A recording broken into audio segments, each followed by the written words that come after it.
even when we're told that this thing of foreigners and being protective for foreigners and outsiders is going to cost you votes, we said, let it be so. I'm waiting today for anyone, and Mzwanele should have asked that question in that debate. I want someone who's going to tell me this country is a successful country economically in the world because of the fence. They put a border. After putting a border, they were very successful. Julius MALEMA says he wants somebody to prove him that there's a country in the world after closing their fence, meaning after tightening their borders, their countries became successful. Because he believes in open borders. Well, Uncle Julius, you asked, and Mina, I shall deliver. Guys, Exhibit A of a country that tightened their borders and became successful. But for some reason, the foreign doctors are better? No, they are not. Moral of the story is closing borders has an effect that is positive. Today in South Africa, this can happen without consequence. Very much, it's a very sad day to stand here today where we have lost 3 members within the space of 48 hours. But you know what happened in Poland? When one of their officers was unalived? Well, this is a news story that most definitely made me smile. The Poles can now use live ammunition to defend their borders against illegal migrants. If you want to come, you can come. Submit your documents, ask for a visa, stay here for 6 or 10 months, pay taxes, contribute to the society, then you're welcome. Why not? We are not North Korea. Sure. Why are Syrian... Guys, simple. If you want to come, submit your documents. You hear said pay your taxes. Stay for your 6 to 10 months. Then go back to your country. Benefit what you came to benefit, but do what is right by us. Is that not what South Africans are also asking for? But yet South Africa is being crucified.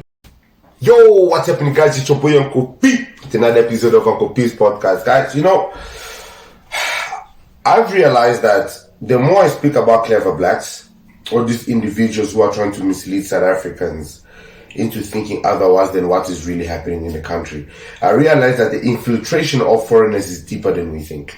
You guys saw the heading and you're already thinking, oh my God, Uncle P, what the hell are you about to talk about? You're about to get us into trouble. Guys, I know. I am fully aware I'm about to get us into trouble.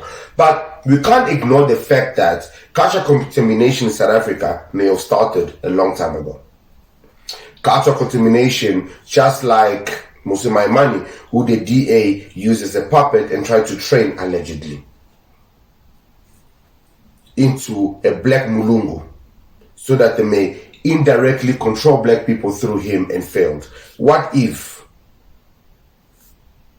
Menier is actually from?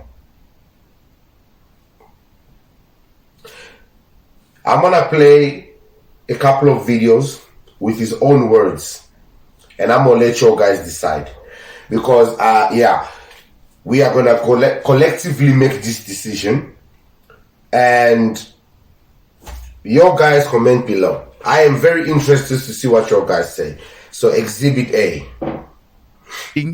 No foreigner must come and trade in South Africa, because Zimbabweans are no foreigners in South Africa. They're Africans. So that's why you are wrong in your joke to say we're all going to be South Africans. We're all going to go back to being Africans. Because that's the problem with you South Africans. You think you are a Europe of Africa, that you are not part of the continent. We need to... You heard that right? Maybe your guys didn't hear it right. Let me repeat. We're all going to be South Africans. We're all going to go back to being Africans. Because that's the problem with you South Africans. You think you are a Europe of Africa, that you are not part of the... That is the problem with you South Africans. You think You are the Europe of Africa.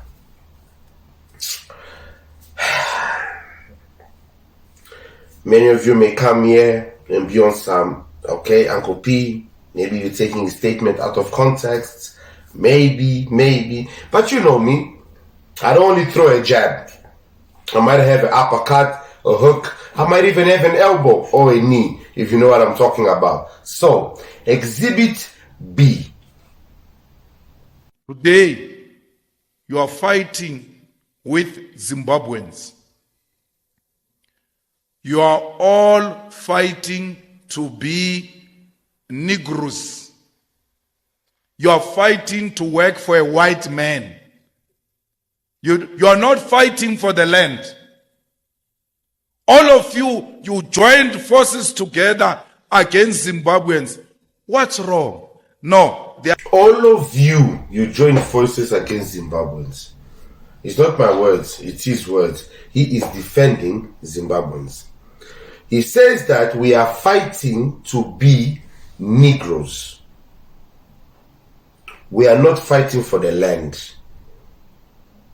So, you see, the one thing about ignorance is that, or rather, people who think they are too educated than others, which now we are seeing on videos where they are claiming they are more intelligent than us. People are even saying them. So, me now when I use my 30% brain and show you that even him is working for the white man, even him is working for the Negro job that is claiming.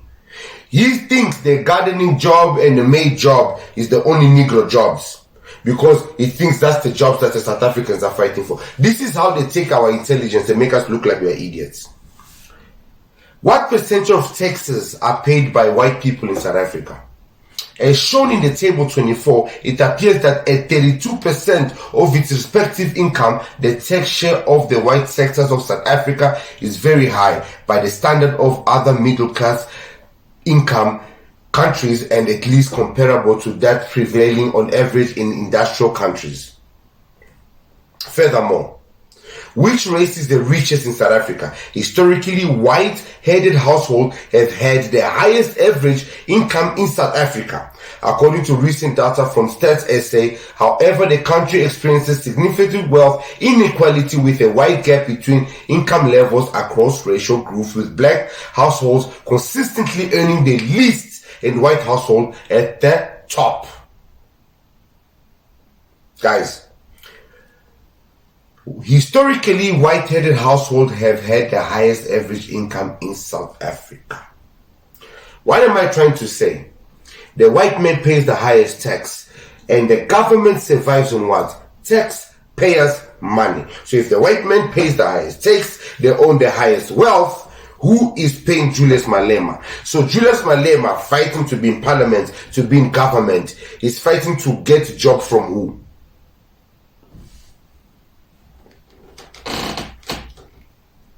You see now, when we were doing mathematics, they would give you the same equation in short division, long division, and in some bullshit division. But the answer will always be the same. So before you call us fools and idiots and disrespect our 30%, just know we can manipulate it however we choose. So the question is Julius Malema a South African or a Zimbabwean? Because at every single corner you turn, Bra is defending these people to the core, to the extent that he does not even care. Even when we're told that this thing of foreigners and being protective of foreigners and outsiders is going to cost you votes, we said, let it be so. I'm waiting today for anyone, and Mzwanele should have asked that question in that debate. I want someone who's going to tell me this country is a successful country economically in the world because of the fence. They put a border. After putting a border, they were very successful. Julius Malema says he wants somebody to prove him that there's a country in the world after closing their fence, meaning after tightening their borders, their countries became successful. Because he believes in open borders. Well, Uncle Julius, you asked, and Mina, I shall deliver. Guys, Exhibit A of a country that tightened their borders and became successful. The whole discussion on migration started in 2015 when Germany started this madness. In 2018, I said quite famous words: zero illegal migration. He said these famous words: Zero illegal migration equals zero terror attacks. The safest place in Europe. That's very simple. That's a common sense. That's nothing unusual for us, for Polish, to be brave, to believe in our own nation, to love our families, to take care about our families and our country, and then think about someone else. 123 years non-existence on the map, and our nation survived. Not only that, in the same month, Russians attacked, and we were occupied after the war for 70 years by the Soviets. So we had to, once we freed our nation from the communism, we knew what the freedom is. We understood much better than others what it means to give up your freedom, to give up your land, to give up your culture. And now we are so homogenic society. We love it. We love our culture. We love our language. We love our food. We love our family values. South Africans love their culture, South Africans love their food, South Africans love their family values, and that is what they are fighting for. What is so wrong with that? After apartheid, we had our independence in the 60s, 50s, 40s. For so many years, South Africa only got it in 1994, not so long ago. All they want to do is enjoy their freedom away from their colonizers, but they did not get the opportunity to do so because they had to deal with their brothers and sisters, illegal immigrants who are coming into their country and taking what is theirs while in the process of insulting and disrespecting them. Do those words not sound the same, guys? But you might not think that is enough, so I bring you further evidence so you can see the result of closing borders. We don't need your doctors. We don't need your engineers. Take them all and pay for them. We don't need them. You know why? Because there's a zero terrorist attacks in Poland. Why? Because there is no illegal migration in Poland. So don't give me this look. Don't give me this argument about the populism, because this is a fact. This is your data from Eurostat. So we don't need your engineers. We don't need your doctors. Take them. Guys, and that is the truth. Poland said we don't need your engineers, your doctors. The same thing they keep saying to South Africa. You need the foreigner doctors. How many foreign doctors in your hospital? South Africa has many nurses, many teachers, many doctors that are unemployed today. They're going to come in these comments. But for some reason, the foreign doctors are better. No, they are not. Moral of the story is closing borders has an effect that is positive. Today in South Africa, this can happen without consequence. Very much, it's a very sad day to stand here today where we have lost 3 members within the space of 48 hours. And of course, these are not ordinary numbers. Last year, for the last financial year, we lost 27 members in the line of duty. Since the 1st of April to now, with MIMEC media briefing on death of 3 police officers, 30 April 2025. 3 police officers were unalived by Zimbabweans. And now they are asking the community or the people for assistance in capturing these people. But you know what happened in Poland when one of their officers was unalived? Well, this is a news story that most definitely made me smile. The Poles can now use live ammunition to defend their borders against illegal migrants. These laws were passed in Poland. Can now use live ammunition to defend their borders against illegal immigration. And why is that? As a result of a soldier tragically losing his life as he was stabbed by an illegal migrant who was trying to cross the Polish border. So now, in certain situations, these laws were passed after an illegal migrant was trying to enter Poland illegally and used the spear and unalived a border patrol. They were like, oh, that's how y'all want to play? Aye. Now, we will unalive you. Guys, and Poland has zero crime rates. Poland is flourishing because their resources is catering to their people. They don't need foreigners to come and be their podcasters. They don't need foreigners to come and be their MMA fighters. They don't need foreigners to come and be their what. They don't care. They want you to enter into their country legally. They are saying the very same thing that South Africa has been saying for a minute, which is 2018, I said quite famous words: zero illegal migration in Warsaw, in every single Polish city. We don't want any illegals. Then they called me Islamophobe. If someone is from China, if someone is from India, or someone is, it doesn't matter who he is, what he believes in. If he's illegal, we do not want that. The difference between refugee and a migrant, especially illegal migrant, is very, very, very clear.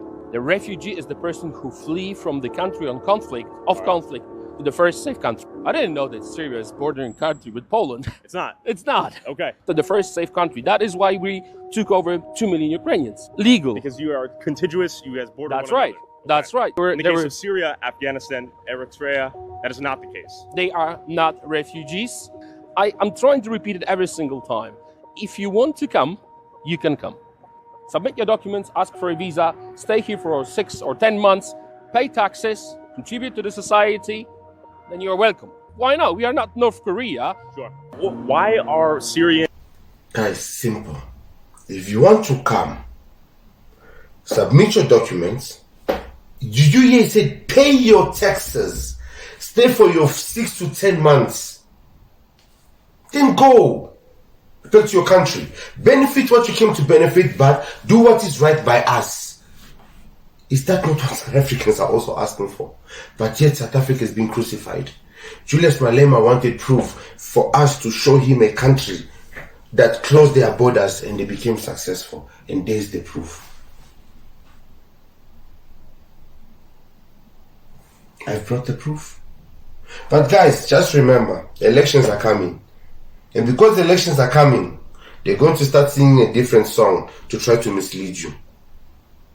Don't be misled. Remember their words always. They must ring loud in your ear. Loud in your ears and loud in your head. No one must move in South Africa or Africa without documents. And when you are not documented, they must arrest you. In that way, there won't be people who are roaming our streets here without documents. Those words mean nothing. He doesn't mean it, and he's merely saying it because he wants to excite you. Today he's telling Zimbabweans to go back to their country to look for jobs. He's telling them, we call on all Zimbabweans who are here in South Africa to go back home and vote. If it means coming back, they can come back. They are more than welcomed. But they must do the right thing and go and vote. No one is going to fight for this Zimbabwean. They must go home and vote. If they want to come back, they can come back. They're more than welcome. Who's welcoming them? So I ask you once more.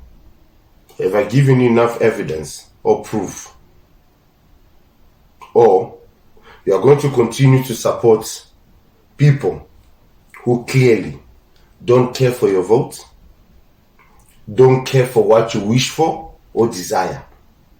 For how long are you going to keep parties that are not there for you?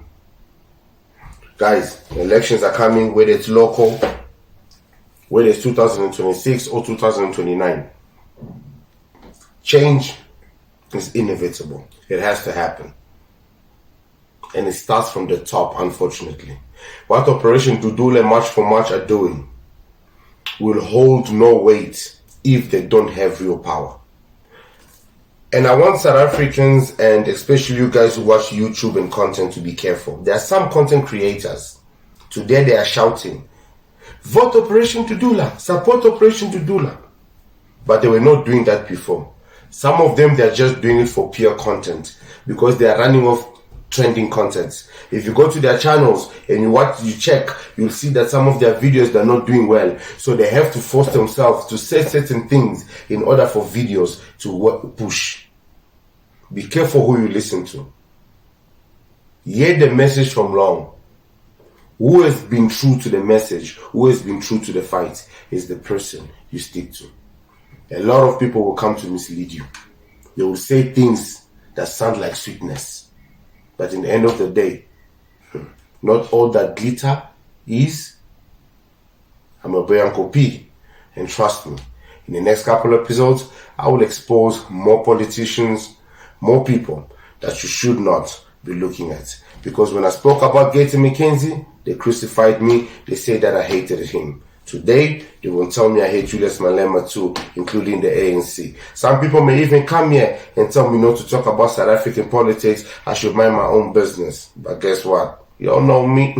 Everybody's business is my business. I'll see you guys on the next one. Cheers.